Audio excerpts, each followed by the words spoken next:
This channel does not promote any violent, harmful, or illegal activities. All content provided by this channel is meant for an educational purpose only.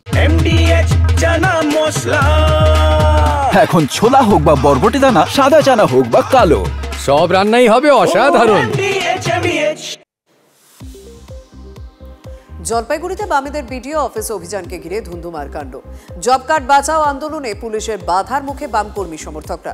পুলিশের সঙ্গে ধস্তাধস্তি, পরে পুলিশের barricade সরিয়ে বিডিওকে গিয়ে স্মারকলিপি প্রদান। 100 দিনের কাজ সহ একাধিক দাবি নিয়ে ডেপুটেশনে উত্তেজনা। ঘাটালে বিজেপি পরিচালিত গ্রাম পঞ্চায়েতে তালা লাগালো সিপিএম। পুলিশের হস্তক্ষেপে গ্রাম পঞ্চায়েতে তালা খোলা হলেও চলে বিক্ষোভ। ঘাটাল ব্লকের মনোহরপুর 1 নম্বর গ্রাম পঞ্চায়েতের ঘটনা। পাড়া সমাধান ক্যাম্পে ঢুকতে না পেরে ক্ষুব্ধ মহিলারা। অভিযোগ, রাস্তার দাবি জানাতে গিয়ে বঞ্চনার শিকার। খানাকুলের ঠাকুর রানী চক এলাকার ঘটনা। তৃণমূল পঞ্চায়েত সদস্যের বাধায় দাবি না জানিয়ে ফিরতে হয়েছে বলে অভিযোগ মহিলাদের। আগে রাস্তা, তারপরে ভোট, জানিয়েছেন ক্ষুব্ধ মহিলারা। বাগুইয়াটি জগৎপুরে বিবাহ বহির্ভূত সম্পর্কের জেরে স্বামীকে নৃশংসভাবে কুপিয়ে খুন স্ত্রীর। পলাতক অভিযুক্ত উপাসনা হালদার, আটক মহিলার প্রেমিক। নিহত ভোলা হালদার বিমানবন্দরের অস্থায়ী কর্মী। বছরখানেক ধরে ভোলা হালদার তার স্ত্রী উপাসনা হালদারকে নিয়ে জগৎপুরের চরকতলা এলাকার একটি বাড়িতে ভাড়া থাকতেন। ঘর থেকে ধোঁয়া বের হতে দেখে উকি ঝুঁকি মারতেই প্রতিবেশী দেখেন উপাসনা কিছু গুরুত্বপূর্ণ নথিপত্র পোড়াচ্ছেন। সন্দেহ হওয়ায় প্রতিবেশীরা বাড়ির মালিককে খবর দেন। বাড়ির মালিক ঘটনাস্থলে গিয়ে বাথরুমে ভোলা হালদারের রক্তাক্ত দেহ দেখতে পান। নিহত শরীরে একাধিক জায়গায় ধারালো অস্ত্রের আঘাতের চিহ্ন মিলেছে।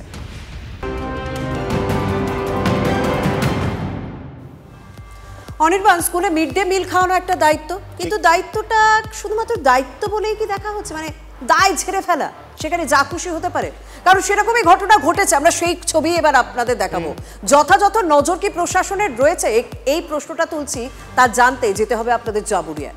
সেখানে একটি স্কুলে মিড ডে মিলে পচা মাংস রান্নার অভিযোগ উঠেছে, আর কটু গন্ধে অন্তত 30 জন পড়ুয়া অসুস্থ হয়ে পড়েছে। এরকমই তো গ্রামবাসীরা অভিযোগ করছেন, দাবি করছেন। প্রধান শিক্ষক মূলত কাঠগড়ায়, কোথাও কোনো অভিসন্ধি নেই তো, তাই সব দিক ভালোভাবে খতিয়ে দেখা জরুরি। দেখুন ঠিক কি ঘটেছে। বাড়িতে হোক বা রেস্তোরাঁ, পছন্দের পদ না পেলে ঠিক মন ভরে না, তাই না? তাহলে খাবার থালা নিয়ে বসার আগে একবার এই দৃশ্যটা দেখুন।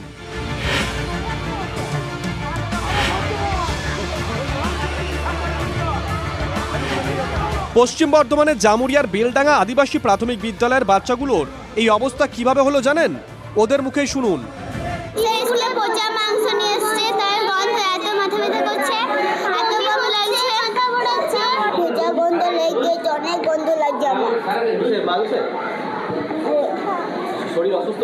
তিরিশ জন থেকে 35 জন বাচ্চা অসুস্থ হয়ে গেছে, মাথা ঘোরাচ্ছে, কেউ বমি করছে। এটাই কি তাহলে বাংলা স্কুলে মিড ডে মিলের জ্বলন্ত বাস্তব? টিকটিকি, আরশোলা, সাপ, ব্যাঙের পর পচা মাংস। কাঠগড়ার প্রধান শিক্ষক, তিনি ওই মাংস এনে রান্না করেছিলেন বলে অভিযোগ। কালকে মাংস নিয়ে এসছে মাস্টার, আমাদের হেডমাস্টার। সেই মাংস আজকে ধোয়া নাই, কড়াই হাঁড়ি কিছু ধোয় নাই, কিছু নাই। ওতে নুন মশলা নিজেই মাখানো হয়েছে, চাপানো হয়েছে। কাউকে রান্নার দিকে কোনো অপেক্ষাই করে না, কোনো বলাই হয় না। নিজেই বলছে আমি রান্না করব। এটা মিথ্যা কথা। কিন্তু এই যে মাংসটা এলো কোথা থেকে? মাংসটা এনে থেকে আমি মাংস দোকান থেকে এনেছিলাম, হয়তো কোনো কারণবশত হয়ে গিয়েছে। যাই হোক, এবার একটা নির্দিষ্ট আমি জানি না, কিন্তু ও সব ছাত্রই ঠিক আছে। কিন্তু আপনার চোখের সামনে তো কিছু ছাত্রছাত্রী না, আমি চোখের সামনে আমি এখন দেখিনি এটা। পড়ুয়াদের অসুস্থ হওয়ার খবর পেতেই ছুটে আসেন অভিভাবকরা, শুরু হয় বিক্ষোভ।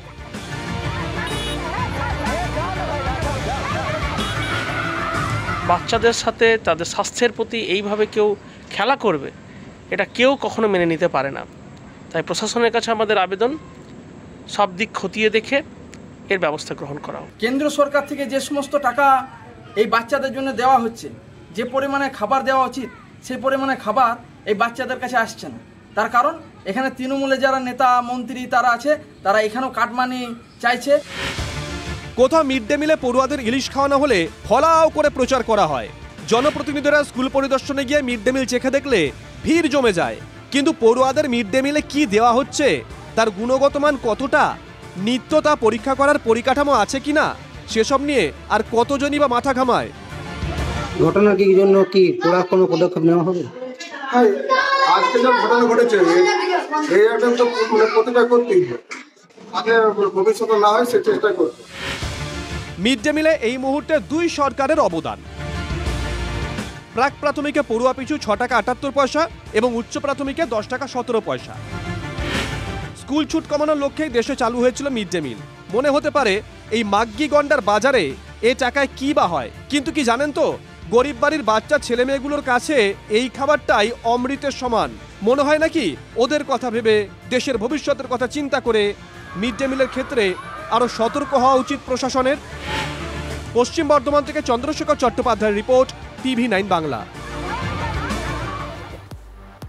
খোলা আকাশের নিচে পড়াশোনা চলছে, মানে একটা স্কুলের তো ছবি দেখালাম যে মিড ডে মিলে কিভাবে পচা মাংস দিয়ে রান্না করা হচ্ছে বলে অভিযোগ উঠছে। এবার আর একটা ছবি দেখাবো যেখানে খোলা আকাশের নিচে পড়াশোনা চলছে, পাশেই গরু ছাগলও ঘুরে বেড়াচ্ছে।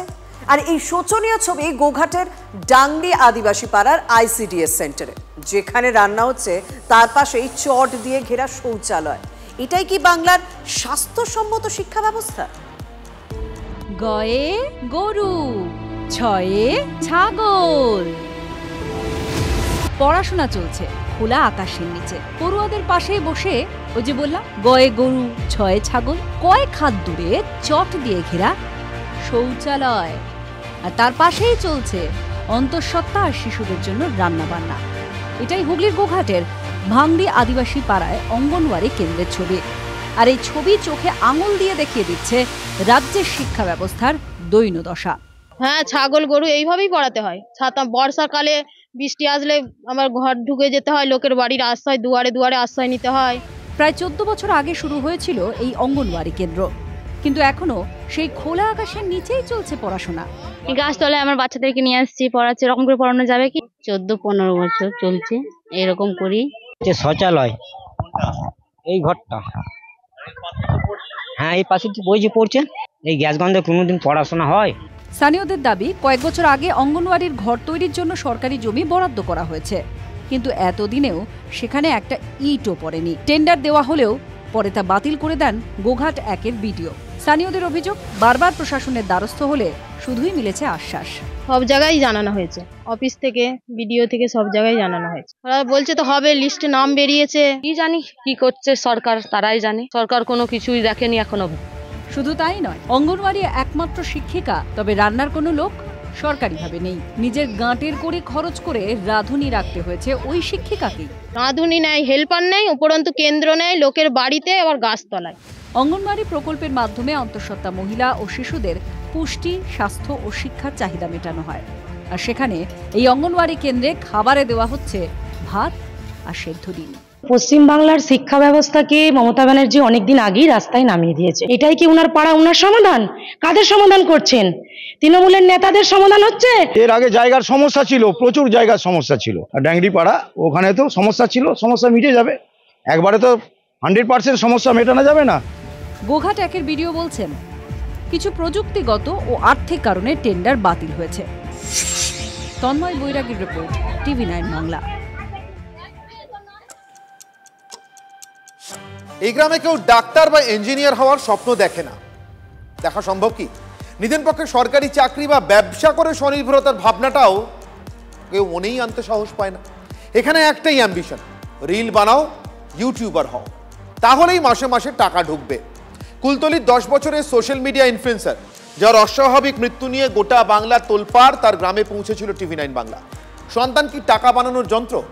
গতকাল আমরা এই প্রশ্ন তুলেছিলাম। গ্রামে পৌঁছলে আপনার মনে সাধারণভাবেই আরেকটা প্রশ্ন আসবে, খুব স্বাভাবিক নিয়মে। টাকা বানানোর জন্য এই গ্রামে রিল বানানো ছাড়া আর কি কিছু করা সম্ভব? তো বাবা, আমি তোমার সমস্যার সব সমাধান করে দেবো। আমি তোমার সংসার দেখবো, বড় ইউটিউবার হবো, আমি তোমার স্বপ্ন পূরণ করব। এখানে বর্ষার সময় কাদা ঠেলে স্কুলে যাওয়াই দায়। কলেজ যেতে হলে কয়েক কিলোমিটার পথ হাঁটতে হয়। আর নামজাদা কোনো শিক্ষা প্রতিষ্ঠানে পড়া তো ভিন গ্রহের বিষয়ের মতো। তাই দক্ষিণ 24 পরগনার কুলতলির এই গণ্ডগ্রামের কেউ ডাক্তার, ইঞ্জিনিয়ার হওয়ার স্বপ্ন দেখে না। সহজ রাস্তা হলো রিল বানানো, তাহলেই মাসে মাসে আসবে পেমেন্ট। ছেলে হচ্ছে ফেসবুকের কাজ নিজে চালায় আর কি, ফেসবুক করে, ও কন্টিনিউ পেমেন্ট পেয়ে আসে। ভাইরাল হওয়ার পথে 1 সপ্তাহের মধ্যে ও যাওয়ার কথা ছিল রানাঘাট, 7 তারিখে সেরকমভাবে ডেটও হয়ে গেছিল। বাবা পোলট্রিতে কাজ করে, মা বিড়ি বাঁধেন, দাদা বিশেষভাবে সক্ষম। এমন এক পরিবারে ছোট ছেলের মনে হয়েছিল পড়াশোনার পাঠ তাড়াতাড়ি চুকিয়ে রিল বানাতে ভালো হয়, যাতে সংসারে সচ্ছলতা আসে। তো বাবা, আমি তোমার সমস্যার সব সমাধান করে দেবো। আমি রিলস তৈরি করবো, আমি বড় ইউটিউবার হব, আমি তোমার সংসার দেখবো। আর বলতে যে মা তুমি বিরিয়ানি খেতে ভালোবাসো, আমি দেখবে কত বড় ইউটিউবার হব, তোমার বিরিয়ানি সবসময় প্রতিদিন এনে বিরিয়ানি খাও। এই করতে করতেই 1000 ফলোয়ার, মিলিয়ন ভিউজ। তার জন্য রোজ বাবার সঙ্গে বেরিয়ে পড়তো শ্যুট করতে, আর সেই ছেলেই কিনা অকালে চলে গেল। দু চোখের ভরা স্বপ্ন ছিল বড় ইউটিউবার হওয়ার আর পরিবারের হাল ফেরানোর। ছোট ছেলেকে ঘিরেই কিন্তু তারা স্বপ্ন দেখতেন যে আগামী দিনে পরিবারের হাল ফেরাবে। ছেলেটা পড়াশোনা যথেষ্ট ভালো বললেই চলে, কিন্তু একটু ওই ভিডিও করার দিকে ওর মনোযোগ ছিল। ছোটরা দেখছে বড়দের কেউ পরিযায়ী, কেউ ঠিকা শ্রমিক, অতএব কাজের জন্য শর্টকাট ইউটিউবার হওয়া। আর এই কানাগলিতে ঢুকে পড়ে শৈশবেই নিভে যাচ্ছে একটার পর একটা স্বপ্ন। অভিজ্ঞান নস্করের রিপোর্ট, TV9 বাংলা।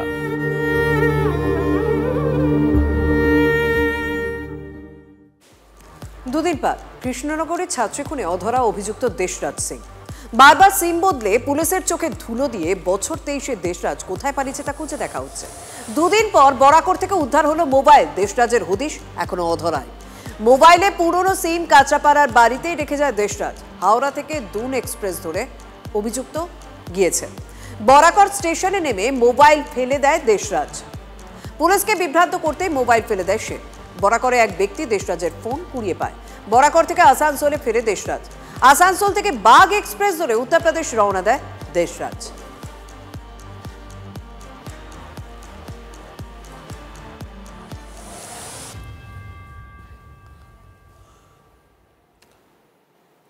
পাড়ায় সমাধান প্রত্যেকদিন নতুন নতুন সমস্যার জন্ম দিচ্ছে। যেমন এখানে হলো বসিরহাটের কচুয়ায় আমাদের পাড়া আমাদের সমাধান ক্যাম্প, আর তাকে ঘিরেই ব্যাপক উত্তেজনা। সিপিএম তৃণমূল কর্মী সমর্থকদের মধ্যে হাতাহাতি। কচুয়া গ্রাম পঞ্চায়েতে আমাদের পাড়া আমাদের সমাধান ক্যাম্পের সভাপতি নির্বাচন ঘিরে দুপক্ষের সংঘর্ষ বাধে। এখানে যারা হাত তোলা হয়েছে, এখানে প্রশাসনের আধিকারিকরা ছিলেন, তারা ভোটার আইডি কার্ড জমা নিয়ে এন্ট্রি করার পরে ঢুকিয়ে তারপরে সেখানে ভোটাভুটি হয়েছে। সুতরাং এই তথ্যটা একদম সম্পূর্ণ ভুয়ো একটা তথ্য দেওয়া হয়েছে। বাংলার মানুষের উপকারের জন্য এবং মানুষ সিদ্ধান্ত নেবে কি কাজ তাদের গ্রামে তাদের পাড়ায় হবে, এটা সিপিএম বা অন্যান্য রাজনৈতিক দলের সহ্য হচ্ছে না। তাই তারা এই ক্যাম্পটাকে বন্ধ করার জন্য তারা বহিরাগত লোকজন এনে তারা ওখানে হাঁকাচেল্লা শুরু করে। কোনো ঝামেলা মারপিট কোনো কিছুই হয়নি, তারা হাঁকাচেল্লা হই হট্টগোল শুরু করে যাতে ক্যাম্পটাকে স্তব্ধ করা যায়। কেন বললাম শুধু যে এক জায়গায় তা নয়, বহু জায়গায়। এবার বসিরহাটের ছবি দেখাবো।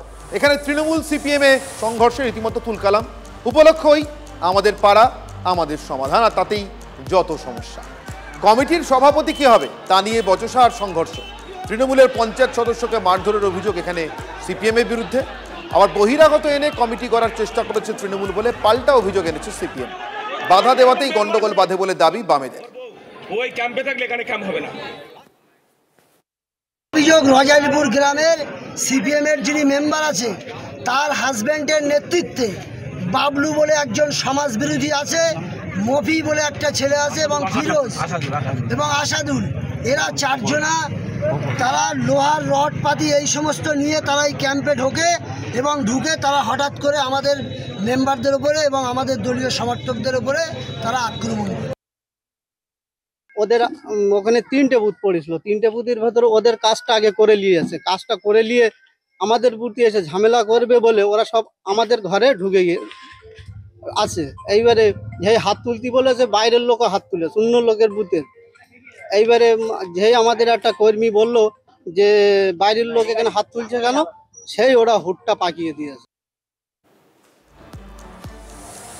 দেখুন, প্রায় প্রথম দিন থেকে আমাদের পাড়া আমাদের সমাধান খবরে।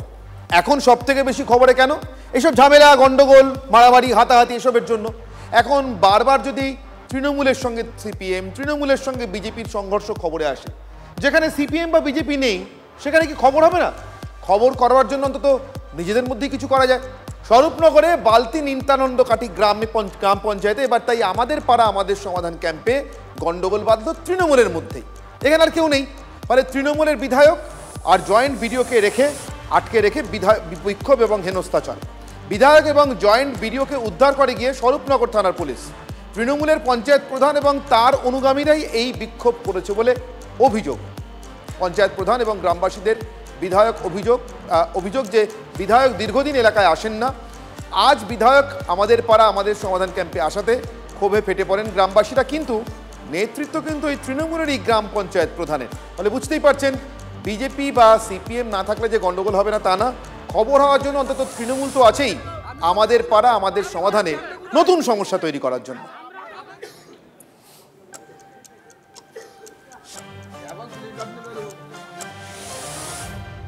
ভাঙা রাস্তার সমাধান চাইতে গিয়ে সমাধানের ক্যাম্পেই ঢুকতে পারলেন না মহিলারা। তাই তো বলেছিলেন মুখ্যমন্ত্রী, আপনাদের পাড়া আপনাদের সমাধান ক্যাম্পে গিয়ে বলবেন কোনটা চাই। এরা গিয়েছিলেন ভাঙা রাস্তা চাই বলতে। তৃণমূলের পঞ্চায়েত সদস্য পাড়ায় সমাধানের ক্যাম্পে ঢুকতেই দেননি এলাকার মহিলাদের। ঘটনা ঘিরে তুলকালাম বাঁধে হুগলির খানাকুলের ঠাকুরানী চকে। গ্রামবাসীদের দাবি, 10 বছর ধরে গ্রামের রাস্তা খারাপ, আজ পর্যন্ত কেউ সমাধান করেনি। এই ঘটনার সামনে আসতেই তৃণমূলকে নিশানা করেছে খানাকুলের বিজেপি বিধায়ক সুশান্ত ঘোষ। অস্বস্তির মুখে পঞ্চায়েত প্রধান থেকে খানাকুল 1 নম্বর পঞ্চায়েত সমিতির সভাপতি সকলেই এখন সমাধানের আশ্বাস দিচ্ছে, কিন্তু সমাধান চাইতে কেন এই মহিলাদেরকে ক্যাম্পে যেতে দেওয়া হলো না তার কোনো সদুত্তর নেই। পঞ্চায়েত সদস্য যিনি অভিযুক্ত তিনি অবশ্য বলছেন সবার অভিযোগই নাকি নথিবদ্ধ করা হয়েছে ক্যাম্পে না ঢুকতে দিয়ে। তো আপনাদের পাড়া আরে কম দে কিন্তু খাঁটি দে। MDH কাশ্মীরি লাল লঙ্কার গুঁড়ো।